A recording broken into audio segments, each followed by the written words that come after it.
అందులో తిరుమంగై అనే ఒక రాజ్యంలో మంత్రిగా ఉంటూ ఆ రాజ్యాన్ని పాలిస్తూ చుట్టుపక్కల గుండా వచ్చేటువంటి ఆ శత్రువులతో యుద్ధం చేసి యుద్ధాల్లో గెలిచి మిగతా రాజ్యాన్ని గెలుస్తూ ఉండేవాడు ఆయన.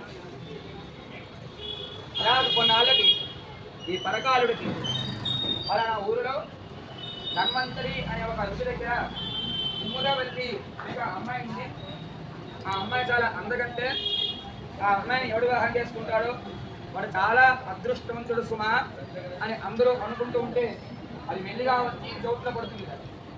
ఆహా ఆవిడ అంత అందగట్ట ఆయన చూడటానికి వెళ్తాడు. ఆ కుముదవల్లిని చూడటానికి పరకాలు ఆ కుముదవల్లిని చూసి ఆ అందానికి మోహించిన వాడే ఎలాగైనా ఈ కుముదవల్లిని వివాహం చేసుకోవాలి అని భావించి ఆ కుముదవల్లిని వెళ్ళి అడిగితే ఇదేదో సాధారణంగా చేసుకునేది కాదుగా, నేను నిన్ను వివాహం చేసుకోవాలంటే నేను నీకు 3 షరతులు విధిస్తాను, వాటిని నువ్వు పాటిస్తే సంవత్సరం పాటు నిన్ను నేను వివాహం చేసుకుంటా అనేవాడు షరతులు పెడుతుంది.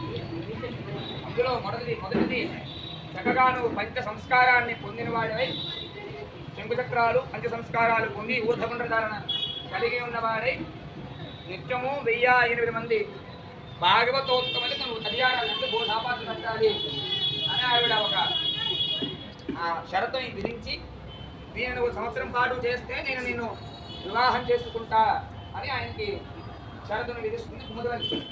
ఈయన ప్రారంభం చేస్తాడు.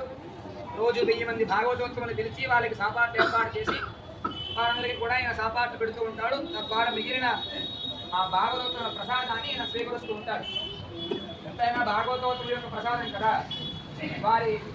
వారితో సహపంక్తిలో కూర్చున్నప్పుడు వారి చెప్పేటువంటి విష్ణు కథలను విని భగవంతుడి యొక్క వైభవాన్ని తెలుసుకొని తర్వాత వారి చిన్న ప్రసాదాన్ని ఈయన స్వీకరించి ఉండడం వలన మెల్లిగా ఈయన మనస్సు మారి కుముదవల్లి కోసం పెడుతున్నటువంటి ఆ కార్యక్రమాన్ని మెల్లిగా ఎలాగైనా భగవత్ సేవగా భాగవత సేవగా ఈ కార్యక్రమాన్ని చెయ్యాలి అని ఆయన మనస్సు మారి ఆ భాగవత సేవని కొనసాగిస్తాడు. ఇంట్లో కూర్చుంటే కొడనే తెలియకపోతే అంటారు.